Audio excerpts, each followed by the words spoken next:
Hello learners, आप सभी को प्यार भरा नमस्कार। Welcome to the YouTube session of कैंसली क्लासेस। तो आज के इस सेशन में हम टीचिंग एप्टीट्यूड यूनिट 1 के एक्सपेक्टेड क्वेश्चंस देखने वाले हैं और इन क्वेश्चंस को बहुत इंपॉर्टेंट मानते हुए हम आगे बढ़ेंगे क्योंकि अच्छे क्वेश्चंस यहाँ पर इंक्लूड किए हुए हैं। धीरे धीरे इसका लेवल हम बढ़ाएंगे और अच्छे से डिस्कस करते हुए चलेंगे इन क्वेश्चंस को। स्टार्ट करते हैं आज के इस सेशन को।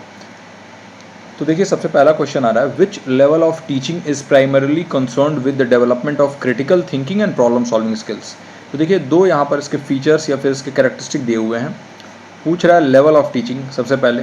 तो लेवल ऑफ टीचिंग आपको मालूम ही है क्या होता है। एक तो सबसे पहले मेमोरी लेवल, उसके बाद अंडरस्टैंडिंग लेवल, फिर रिफ्लेक्टिव लेवल, है ना। 3 लेवल आपको मालूम है।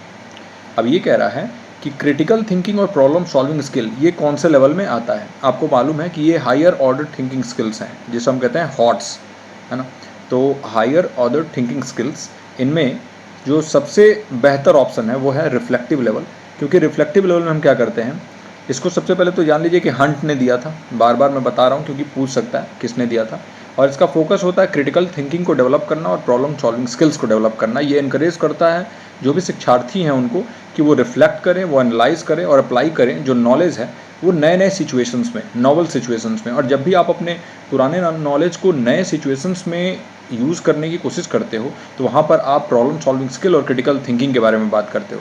तो ये है रिफ्लेक्टिव लेवल और यही इसका करेक्ट आंसर हो जाएगा और ये दिया गया था हंट द्वारा। अगला क्वेश्चन चलता है, what is the main purpose of a diagnostic test in education.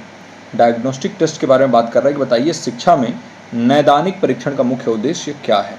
अब नैदानिक परीक्षण में सबसे पहले हम जानते हैं कि भाई जो भी डायग्नोस्टिक टेस्ट होता है उसमें हमारा मेन कारण होता है कि हम बच्चों के कमजोरियों को समझें और उसके बाद उनका निदान प्रोवाइड करें, है ना। तो आप उनके कमजोरियों को समझने के लिए डायग्नोज करोगे और इसके बाद फिर उनको उसी हिसाब से जो भी डायग्नोज हुआ उसके हिसाब से उनको आप निदान दोगे।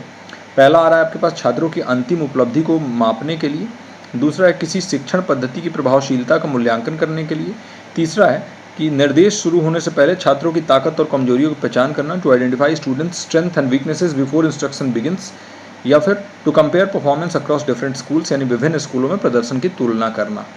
तो आपको मालूम है, अभी हमने बात भी किया कि डायग्नोज करने का मतलब हो गया कि यहाँ पर आप अंतिम उपलब्धि की बात नहीं करते हो। अंतिम उपलब्धि तो आप समेटिव असेसमेंट में करते हो, जो ऐसे हम बोलते हैं।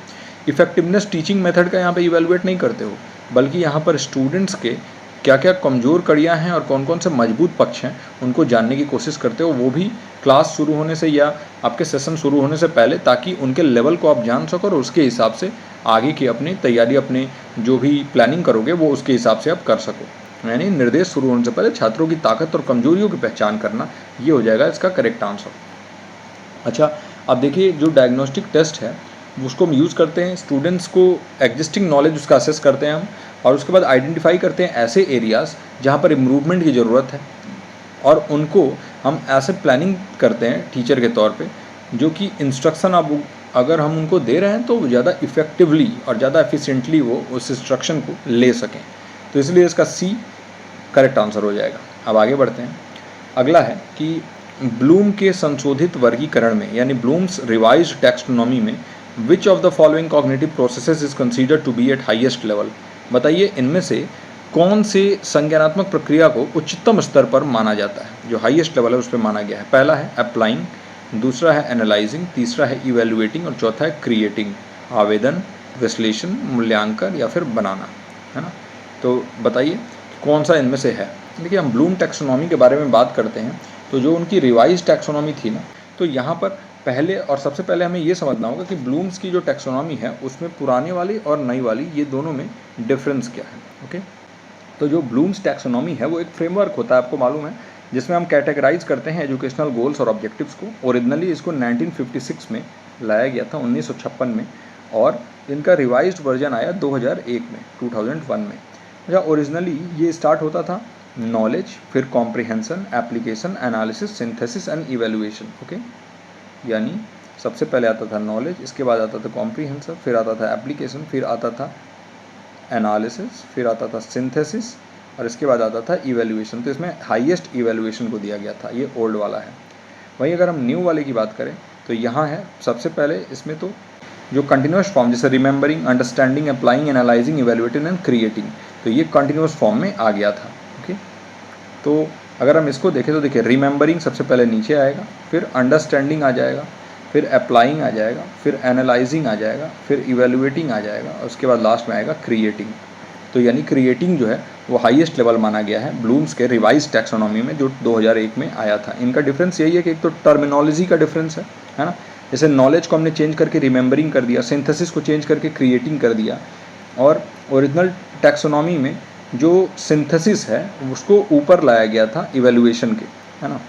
वही अगर हम बात करें नई वाली जो टैक्सोनॉमी है इसमें क्रिएटिंग जो है ना इसको हाईएस्ट ऑर्डर माना गया है, इवेल्युएटिंग के बाद माना गया, यानी इवेल्युएटिंग और उसके बाद यहाँ पे क्रिएटिंग है, और यहाँ पर देखिए आप इवेल्युएटिंग सबसे ऊपर है।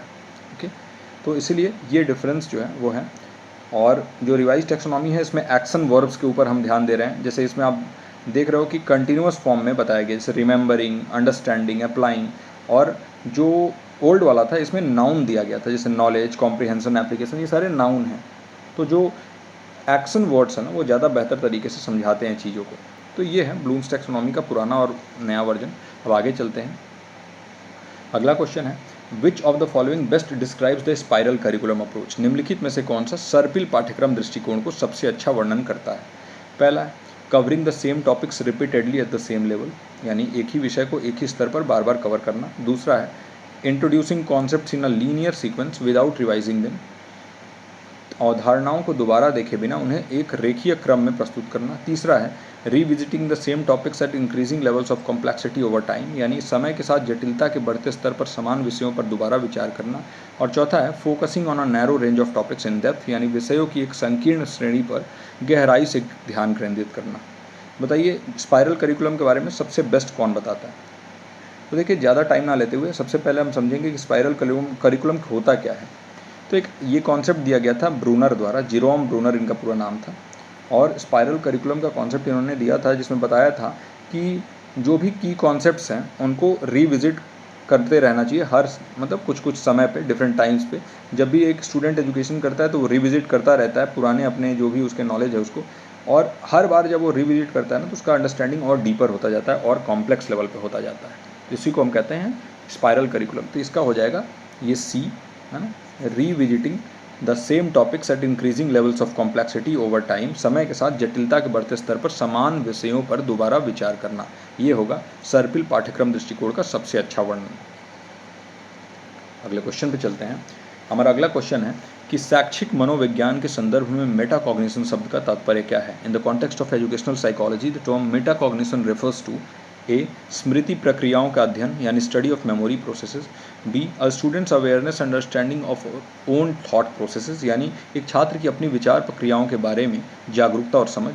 तीसरा ability to recall information accurately, यानी जानकारी को सटीक रूप से याद करने की क्षमता। और चौथा है the development of cognitive abilities in early childhood, प्रारंभिक बचपन में संज्ञानात्मक क्षमताओं का विकास। देखिए जब भी हम बात करते हैं मेटाकॉग्निशन तो आपको मालूम है कि इसका मतलब होता है thinking about your own thinking, मतलब अपने सोच के बारे में अगर आप सोच पा रहे हो यानी आप मेटाकॉग्निटिव हो, आपका बिहेवियर मेटाकॉग्निटिव है। तो मेटाकॉग्निशन में स्टूडेंट का जो अवेयरनेस है ना वो अपने लर्निंग प्रोसेसेस पे रहता है, वो मॉनिटर करते हैं, कंट्रोल करते हैं और प्लान करते हैं अपने कॉग्निटिव एक्टिविटीज़ को, है ना। तो ये होगा कि the students awareness understanding of their own thought processes, ये होगा इसका करेक्ट आंसर। एक छात्र की अपनी विचार प्रक्रियाओं के बारे में जागरूकता और समझ, इसको हम कहते हैं एजुकेशनल साइकोलॉजी में मेटाकॉग्निशन।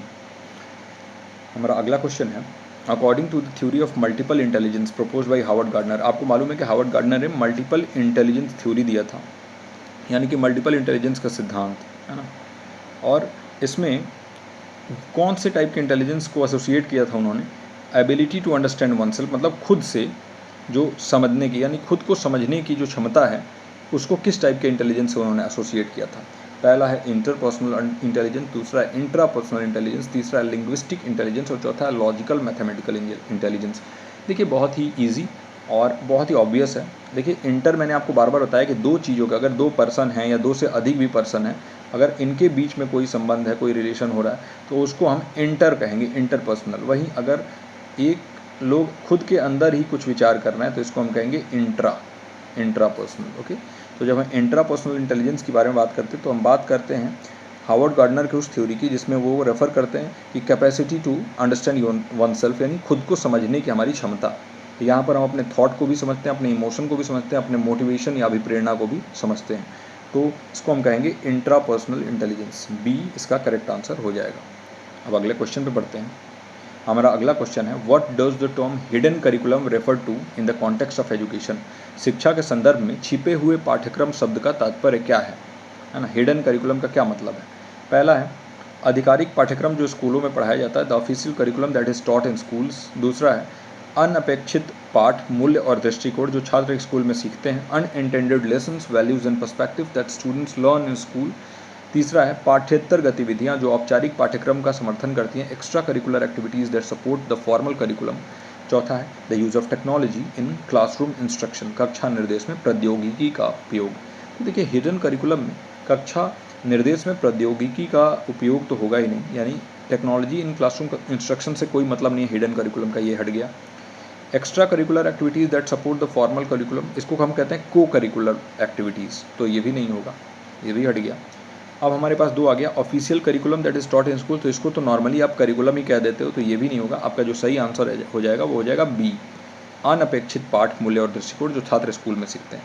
तो जब भी छात्र स्कूल में जाते हैं तो कुछ लेसन तो उनको डायरेक्टली टीचर बता देते हैं कि ये चीज़ें हैं, लेकिन कुछ चीज़ें वो खुद से भी सीख जाते हैं, अपने दोस्तों के साथ रह के सीख जाते हैं, कुछ आपस में बातचीत करके सीख जाते हैं, कुछ टीचर के व्यवहार से, टीचर की पर्सनैलिटी कैसा है, कैसा डिसिप्लिन है टीचर का, कैसे ड्रेसिंग सेंस है, उससे भी बहुत सारे बच्चे बिना कुछ बोले भी सीखते हैं। तो ऐसे ही टाइप के अनइंटेंडेड लेसन्स को हिडन करिकुलम कहते हैं, जिनमें अनऑफिशियल, इम्प्लिसिट यानी छुपे हुए, और लेसन्स वैल्यूज़ होते हैं, सोशल नॉर्म्स होते हैं, मूल्य जो शिक्षा होता है वो कई बार हिडन करिकुलम के थ्रू ही आता है। तो बच्चे ये भी स्कूल में सीखते हैं, सामाजिक हो जाते हैं बच्चे, समाजीकरण को सीखते हैं, और ये फॉर्मल करिकुलम का पार्ट नहीं होता है, वो बस वहाँ जाके और उस सेटिंग में वो चीज़ समझ जाते हैं। तो ये होगा अनअपेक्षित पाठ, मूल्य और दृष्टिकोण जो छात्र स्कूल में सीखते हैं, तो यही इसका करेक्ट आंसर हो जाएगा। अब अगले क्वेश्चन पे चलते हैं। ये हमारा आखिरी क्वेश्चन होगा आज का। Which teaching strategy involve students working in small groups to help each other learn, often with more knowledgeable peers, assisting those who are less knowledgeable. यानी कि शिक्षण रणनीति में छात्रों को एक दूसरे को सीखने में मदद करने के लिए छोटे समूह में काम करना शामिल होता है। अक्सर अधिक जानकार साथी कम जानकार लोगों की सहायता करते हैं। पहला है डायरेक्ट इंस्ट्रक्शन, दूसरा है कोऑपरेटिव लर्निंग, तीसरा है इंडिविजुअलाइज इंस्ट्रक्शन, चौथा सेल्फ डायरेक्टेड लर्निंग। यानी पहला प्रत्यक्ष निर्देश, दूसरा सहकारी शिक्षा, तीसरा व्यक्तिगत निर्देश, चौथा स्वनिर्देशित शिक्षा। तो देखिए अगर हम बात करें स्वनिर्देशित शिक्षा की, सेल्फ डायरेक्टेड लर्निंग की, तो इसमें बच्चा खुद से ही सीखता है, खुद से ही चीज़ों को एक्सप्लोर करता है और एक्सप्लोर करके चीज़ों को सीखता है। हैंड्स ऑन लर्निंग बहुत ज़्यादा होता है और बच्चे की डिपेंडेबिलिटी जो टीचर के है वो काफ़ी कम होती है, और ये हायर एजुकेशन में ज़्यादातर देखने को मिलता है, तो ये तो होगा ही नहीं। इंडिविजुअलाइज इंस्ट्रक्शन यानी व्यक्तिगत निर्देश का मतलब है कि आप बच्चे के स्ट्रेंथ और वीकनेसेस को देखते हुए उसके हिसाब से इंस्ट्रक्शन प्रोवाइड कर रहे हैं जो टीचर, उसके जो वीकनेसेस क्या हैं, उसकी क्या मजबूत पक्ष हैं, कौन से उसके कमज़ोर कड़ी है, उसको देखते हुए आप इंस्ट्रक्शन दे रहे हो, तो ये भी नहीं होगा। डायरेक्ट इंस्ट्रक्शन का मतलब आप क्लास में आ रहे हो और डायरेक्टली आपने टॉपिक पढ़ाना शुरू कर दिया, और अब जैसे ही आपका टॉपिक खत्म हुआ क्लास से चलेगा डायरेक्टली, उसमें कोई ज़्यादा हेरफेर इधर उधर की बात नहीं, तो ये भी नहीं होगा। कोऑपरेटिव लर्निंग यानी सहकारी शिक्षा, यानी यहाँ पर कोऑपरेट करके बच्चे एक दूसरे से और सीखते हैं। इसमें ज़्यादा नॉलेजेबल जो बच्चा होगा वो कम नॉलेजेबल होगा कॉम्परेटिव में, उनको समझाता है, और आपस में स्मॉल ग्रुप्स में बच्चे काम करते हैं अगर हम कोऑपरेटिव लर्निंग के बारे में बात करें तो। और यहाँ पर नॉलेज और स्किल ये शेयर करते हैं आपस में, ताकि कॉमन लर्निंग गोल्स को अचीव कर सकें। कॉमन लर्निंग गोल एक कॉमन गोल होता है जिनको वो आपस में अचीव कर सकते हैं, तो इसका कोऑपरेटिव लर्निंग सहकारी शिक्षा इसका करेक्ट आंसर हो जाएगा। तो आई होप कि आज के इस क्लास में आपको बहुत कुछ सीखने को मिला होगा। बहुत अच्छे अच्छे क्वेश्चन हमने उठाए थे यूनिट 1 टीचिंग एप्टीट्यूड से, और भी ऐसे ही सेशंस आते रहेंगे। अगर आपका एग्ज़ाम ये अगस्त वाला होता है तो आपके पास ज़्यादा टाइम बचा नहीं है, इसलिए अब जो है क्वेश्चन आंसर सेशन हम लेके आते रहेंगे।